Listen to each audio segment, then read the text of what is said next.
Welcome to My Long Island TV. From Manhasset to Montauk, we have traveled our communities to bring you the following events. I'm your host, Waldo Cabrera. Get ready, My Long Island TV starts now.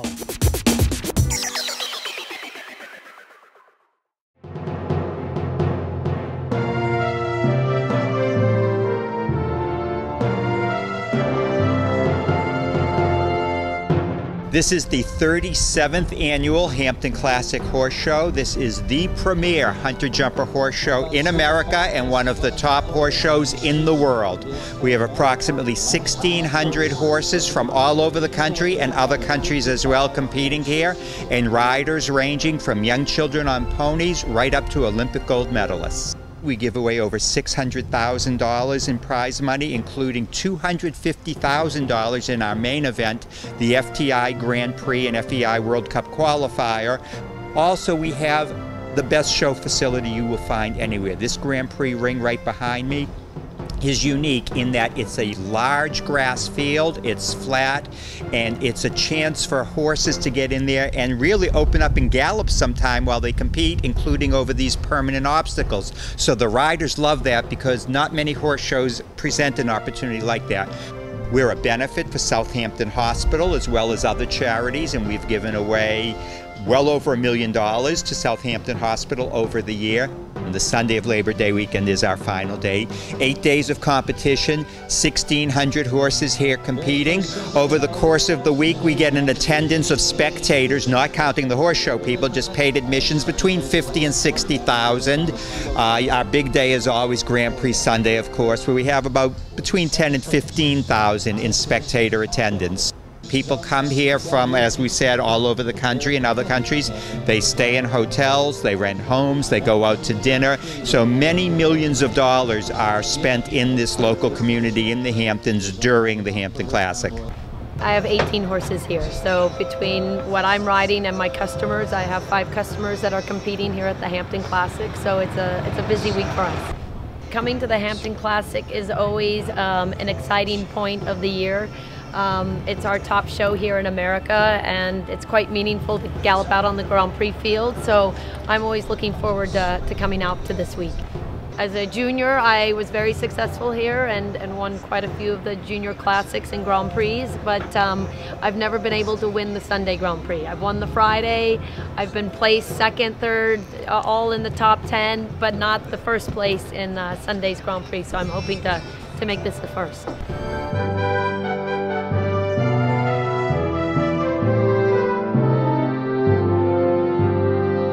Wellington, Florida, of course, is where the biggest winter circuit in the world, and there's almost 5,000 horses that go to compete there. But the rest of the year, everyone scatters, and this is where we all reconvene again for really getting knocking heads and getting really good competition going. And I believe it's the first World Cup qualifier of the season, which sort of gets you off on the right foot for qualifying. So it's really a very, very important event. There's 10 Grand Prix events over the next 4 to 5 months that if you're one of the top 7 horse rider combinations from those 10 events come April, then you go to the World Cup final, which this year will be over in Europe. Personally, I actually do not compete anymore. I have mostly students. I have a barn of 60 horses that I've been riding and training.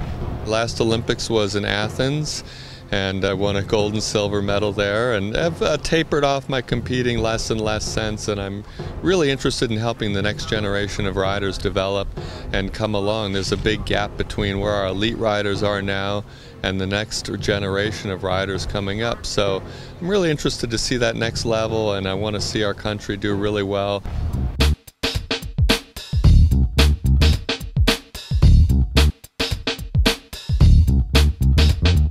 Michael Hughes, he is one of the top junior riders in the country.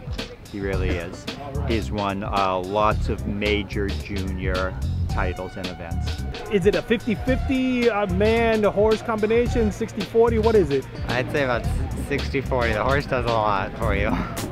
They do so much for you, especially a good one. They'll do anything for you. A lot of people say that horses is like just an individual sort of sport, but there's so many people that go into doing what we do every day. Like they're grooms and trainers and everybody and vets. And blacksmith, everything. This is a sport where experience probably means more than those young, strong legs. We have seen that sometimes in our Grand Prix, where you'll see a rider in his 50s and a rider in his teens competing in the same competition. Very rare for it to happen anywhere, but in our sport it does.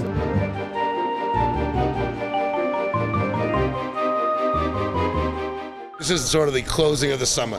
When these tents start going up a few weeks ago, all I hear from people is, oh, the summer's over already, the summer's over.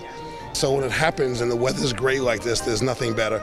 The competition's fantastic, from the little kids up to the Olympic riders who will be here during the week, and especially next Sunday, to the riders with disabilities, which is inspiring. So this is really a great week from an equestrian point of view. It's a great week for the spectators, whether they're equestrian lovers or not, because they can come here, they can use the boutiques, they can have something to eat, they can walk around. Saturday is Kids Day, so there'll be 1 million kids here with music and games and a petting zoo and all sorts of stuff for them.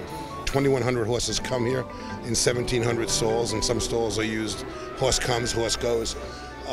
So give you an idea of the magnitude, the tent renting per year is about a little over $1 million.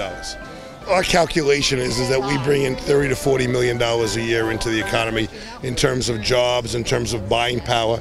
You know, for every spectator that comes, every equestrian that comes, every rider that comes, they spend a certain amount of money in the grocery store, in the film store, in the restaurants.